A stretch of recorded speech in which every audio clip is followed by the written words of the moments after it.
If you have the motivation to watch personal finance video like this and are implementing the lessons you learn into your personal life, it is not if you will become wealthy, but when. However, becoming wealthy once and staying wealthy for a long time are two very different skills. Hi, if you're new to the channel, my name is Tay from Financial Tortoise, a channel dedicated to helping the standard generation reach financial security. There are thousands of books that talk about how to make more money. However, I don't think we talk enough about how to make it last. So in this video, I want to talk to you about how we can stay wealthy for a long time instead of just getting wealthy once.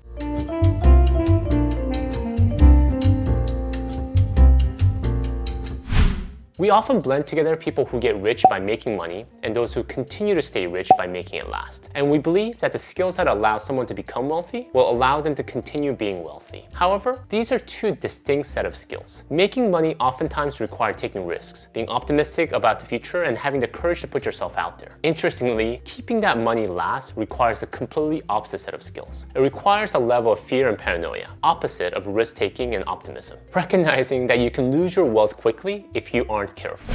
The media loves to highlight sensational financial success stories. However, many who rose to such prominence quickly fell just as quickly. Let's look at Elizabeth Holmes. In 2015, Forbes named Holmes the youngest and the wealthiest self-made female billionaire in America on the basis of a $9 billion valuation of her healthcare company Theranos. 3 years later, in 2018, the SEC charged Holmes with deceiving investors by massive fraud through false or exaggerated claims about the accuracy of the company's blood testing technology. Or our friend Mike Tyson, one of the greatest heavyweight boxers of all time. According to Forbes, Tyson made over $400 million throughout his 20-plus year career through boxing. Ironically, in 2003, Tyson declared bankruptcy and reported having a debt of $23 million.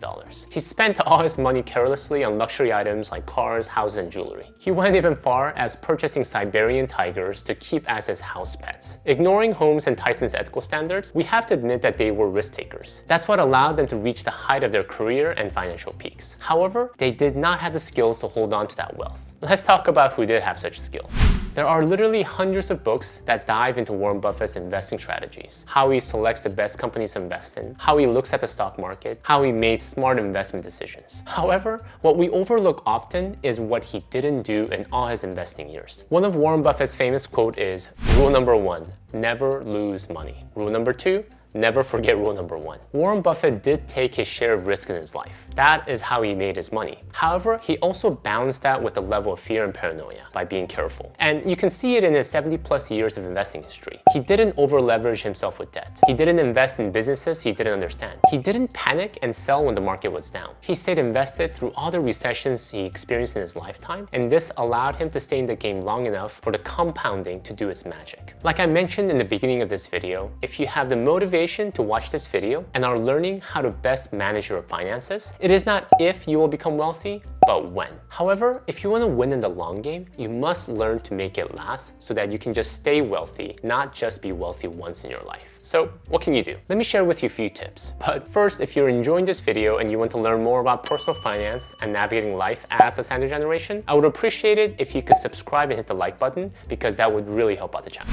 First, make yourself financially bulletproof. And your biggest shield here is cash. What do I mean by this? For those of us who want to make sure our money is always working for us, we might be tempted to invest as much money as possible into the market. Let compounding work its magic and grow our net worth. This is especially more tempting in a bull market. When the market is going up and we see a pile of cash sitting in our checking account, we feel like we're missing out on all the returns. However, we don't have a magic ball and we'll never know when the market can quickly turn. It could be a bull market today and a bear market tomorrow. The primary reason to have cash is that it prevents you from having to sell stocks in a bear market. This is crucial because the key to growing your wealth is keeping your money in the market as long as possible. Once you're forced to sell it because you don't have any cash cushion in a down market, you're preventing compounding from doing its magic. Compounding doesn't need big returns to do its magic. It just needs good, consistent return, uninterrupted for the longest period of time. And this is even more important in times of recession and uncertainties. If you want to make your money last and continue to stay wealthy, hold cash. It will make you financially bulletproof. Number 2 is to understand that no plan survives first contact. This was a common saying we had in the army. When I was a brand new lieutenant, for every mission, I remember having to write out a very detailed operations order. What route we were going to take, in what order we were going to move in, and the backup chain of command if something happened to one of us. However, after the plan was vetted and completed, my company commander would tell me that we needed to stay flexible because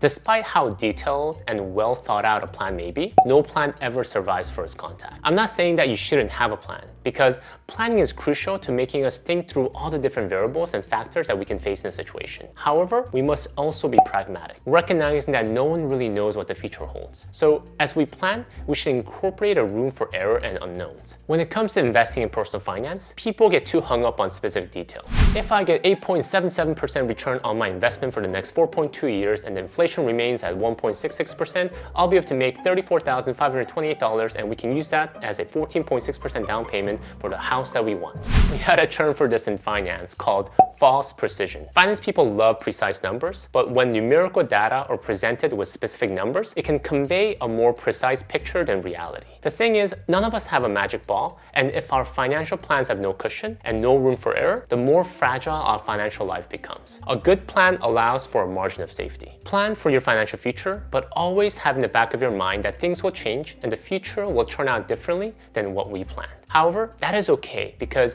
you allowed for that margin in your plan. Third is to be optimistic about the future, but be also a little paranoid. I like to say pragmatic optimism. Blind optimism can actually be dangerous to your mental and financial health. Viktor Frankl is a physician and a Holocaust survivor who wrote about his experience in a book titled Man's Search for Meaning. One of the reflections he made was what differentiated those who survived the camp versus those who didn't. In one instance, he saw an increasing death rate before Christmas, and he believed that the increased death wasn't due to any physical factors, hard working conditions, or new epidemic. It was simply that the majority of prisoners had lived in a naive hope that they would be home again by Christmas. And as Christmas came closer and the reality sank in, the prisoners lost hope and the disappointment literally overwhelmed them. Sadly, in this situation, because of their already sickly body, their mind and therefore their body just gave away. I know this is a pretty morbid example to talk about on a personal finance channel, but I give it to highlight the fact that naive optimism can actually do you more harm than good if not balanced with a level of paranoia and pragmatism.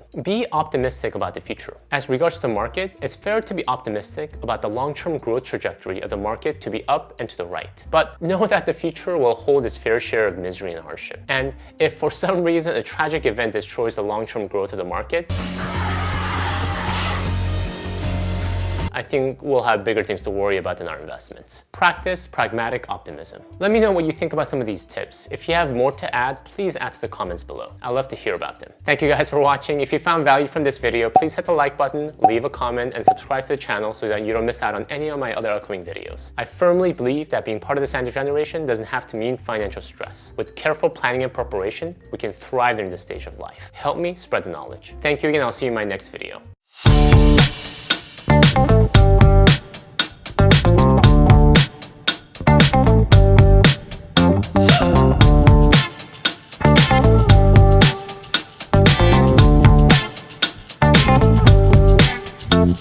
back.